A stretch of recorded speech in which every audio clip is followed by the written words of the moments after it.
तुम बूढ़े हो गए हो, मैं तलाक चाहती हूँ। एक दिन एक महिला अपने पिता के पास पहुंची। उसने पहले ही एक फैसला कर लिया था। उसने बिना झिझक कहा, मैं अब अपने पति के साथ नहीं रहना चाहती। वो पहले जैसा नहीं रहा, बदल गया है, बूढ़ा हो गया है, अब खुद का ध्यान नहीं रखता। मैं किसी बेहतर इंसान की हकदार हूं, जो जवान हो, आकर्षक हो।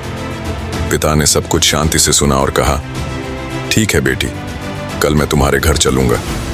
मैं खुद अपनी आंखों से देखना चाहता हूं। अगर तुम सही हो तो मैं तुम्हारे साथ हूं।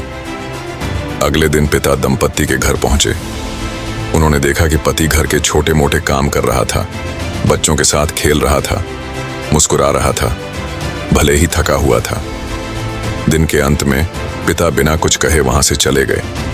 कुछ दिनों बाद उन्होंने अपनी बेटी को फोन किया और कहा, तुम सही कह रही थी बेटी, वह आदमी अब पहले जैसा नहीं रहा, वो अब पहले की तरह नहीं चमकता।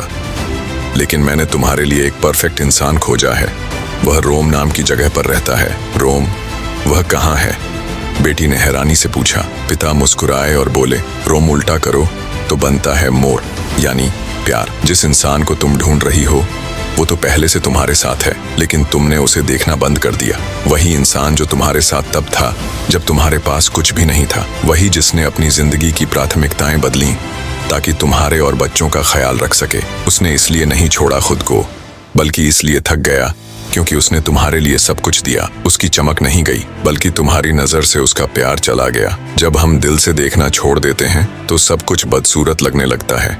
यहाँ तक कि सबसे खूबसूरत फूल भी मुरझा जाता है अगर उसे केवल उपेक्षा मिले। एक आदमी जिम से जवान नहीं होता, वो तब जवान लगता है जब उसे प्यार, सम्मान और अपनापन मिलता है। और हाँ, वो बूढ़ा नहीं है, वो अब भी खूबसूरत है। बूढ़ी तो तुम हो चुकी हो अपनी सोच में। क्या तुम फिर से एक आकर्षक पति देखना चाहती हो? तो अपने पति को फिर से खास महसूस कराओ। कमेंट में बताओ कि तुम किस शहर से ये कहानी पढ़ रहे हो और किसी ऐसे व्यक्ति को टैग करो जिसे ये सुनने की जरूरत है।